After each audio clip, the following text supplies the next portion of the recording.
Yes, sir. What's good, YouTube? It's your boy, Reg Dollar. Welcome back to the channel. Today, we're talking about the 7 players who need a bounce back season / most improved. Last year, Paul George is probably the player that had the most improved going into the season after the whole pandemic playoff performance. And Paul George ended up hooping and silencing the doubters and the critics. PG balled in the regular season. He balled in the playoffs. And he ended up losing in 6 games to Phoenix Suns in the conference finals without the best player, Kawhi Leonard, in the series. And they're 1 game away, DeAndre and alley-oop away from going to Game 7. Who knows what could have happened? He could have possibly led them to a Game 7 victory, and they could have been in the finals for the first time. But Paul George, shit, he got my respect. Even though he had my respect before that, but you like to see players bounce back and just silence the doubters and all that. So let's move on to the video. Number 1 on my list is Anthony Davis. After coming off winning a championship, Anthony Davis came into the season out of shape, and he ended up averaging the least amount of points since his second year. He averaged about 21.8 points a game, only averaged 8 rebounds, which was a career low for him. And he was just looking like he was just chilling, like he was satisfied after winning 1 ring, and he was settling for a lot of jump shots and pick and pop most of the time. And then he ended up getting injured, missed a lot of the season. Then when he came back in the playoffs, we know what happened. He got injured. So I feel like Anthony Davis, this is the year for him to assert himself and be the best guy on the Lakers team, especially if they really want to win the championship. If AD asserts himself, I don't see why he can't be in the conversation for the best player in the league. Looking at like the talent, he's one of the most talented players in the league, arguably the best defender, and I feel like this is the year that he could make a statement for himself and win Defensive Player of the Year. Especially Lakers losing a couple of good defenders this year. If they maintain one of the top defenses in the league, I feel like AD definitely is going to have a case for being Defensive Player of the Year.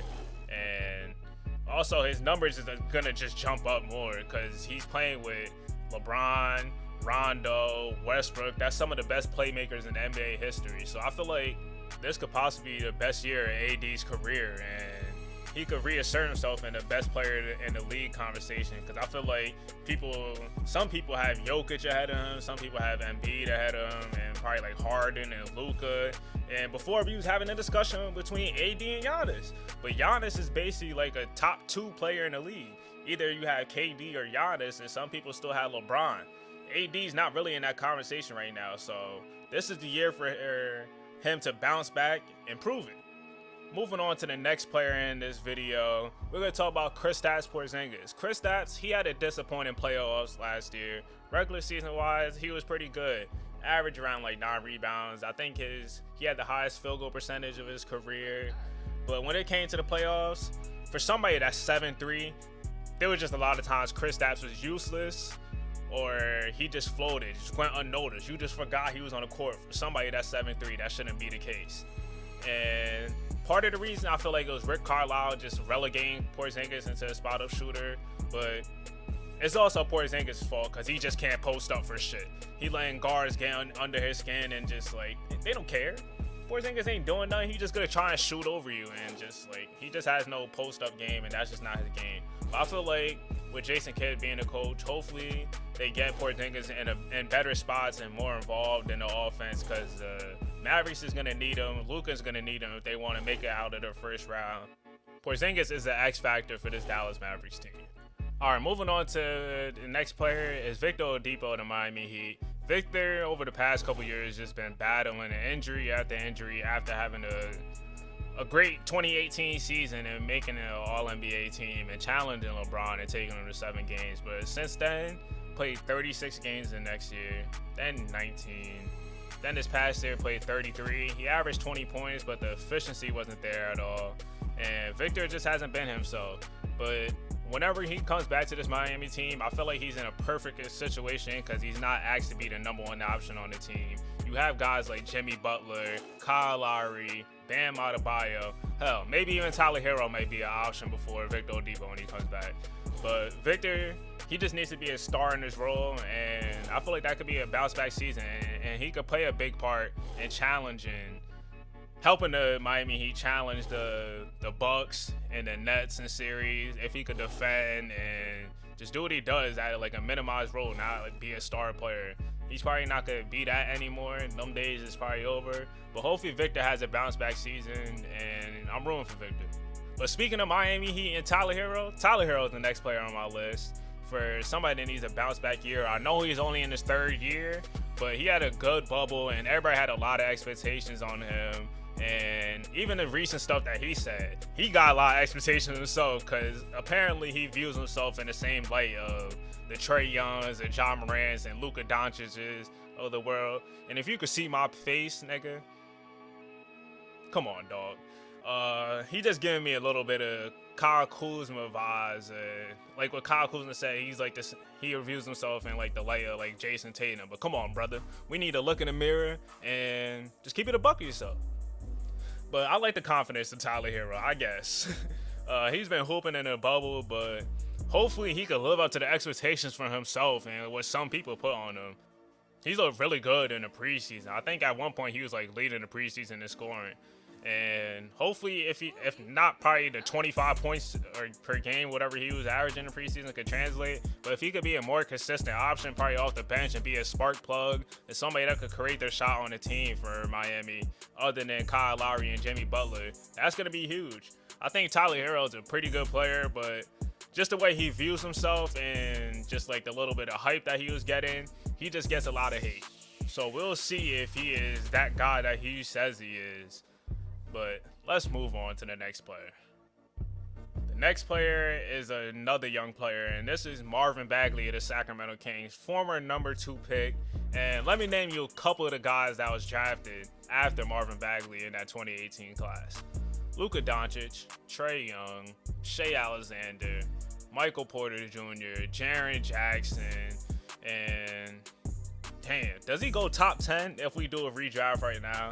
Like, if you would have told me that when he was drafted, I'll be surprised, because when Marvin Bagley was at Duke, he was dominant. Averaged 20 and 10, and a lot of people don't really talk about it because Zion came in the next year and dominated at Duke. But Marvin Bagley was a fantastic talent, and him going to Sacramento, it might be the worst thing for his career because it's Sacramento. We know how that is. But roughly, he gives you about 14.5 points and 7.5 rebounds for his career. Only played 3 seasons so far. He's going into his 4th year. So this is a really big year, because you see everybody else in this draft class getting max extensions or just other extensions. And that's probably not going to happen this year for Marvin Bagley.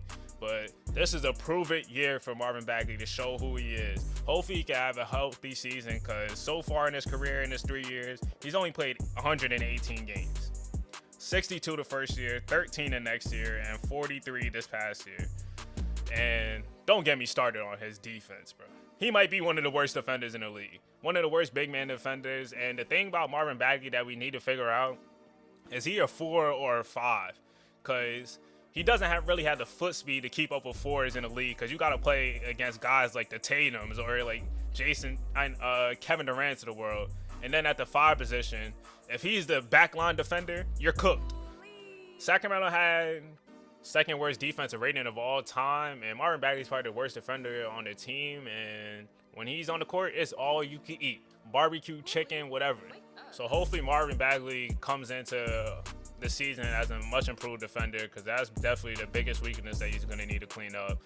Offensively, he gives you, well, his stats wise, it gives you about like 14 and 7.5 rebounds, and that's only in like 26 minutes per game, so that's pretty solid right there. Something you could work with, but he just hasn't lived up to the number 2 pick, and hopefully year 4 is the year that Marvin Bagley breaks out, and we'll see what happens. All right, the next player I want to talk about is Pascal Siakam of the Toronto Raptors. Pascal is currently out right now with the torn labrum in his shoulder, and I think he's supposed to be back around like after Thanksgiving, they say. But Pascal, he didn't have the best shooting year last year. He shot like 30% from 3. And there was just a lot of moments where, well, a lot of times where he had the game-winning shot and it just rolled out, or he just couldn't create a good look for himself. And that kind of diminished like how like people viewed Pascal. I feel like everybody was kind of high on Spicy P, whatever his nickname was. But after this year, people are just like a lot lower on Pascal. So hopefully he could come back and prove people wrong, and he could possibly take another jump in this game, maybe get the shooting better. But we'll see how that plays out. And moving on to the last player on this list is, you guys probably guessed it, it's Ben Simmons. I'm tired of talking about Ben Simmons. He's been the talk ever since he didn't take that wide open layup on Trae Young in that fourth quarter. And that whole series, Ben Simmons just a disappointment. And now apparently he's possibly going to be playing for the Sixers at the start of the season. And wherever Ben Simmons goes, whenever he plays, we just need to see more out of Ben Simmons. If there was one word to describe his playoff performance, was pathetic. Shooting like 36%, not being aggressive enough in fourth quarters, and not being a threat on the court while you're getting paid max money is just, during winning time, like that shit is just crazy to me. And don't get me wrong, I like Ben Simmons. I'm not one of those people that say Ben Simmons is ass and all this. Like, he's a good player in the conversation for Defensive Player of the Year. But we got to keep it a rack. We got to hold Ben Simmons accountable.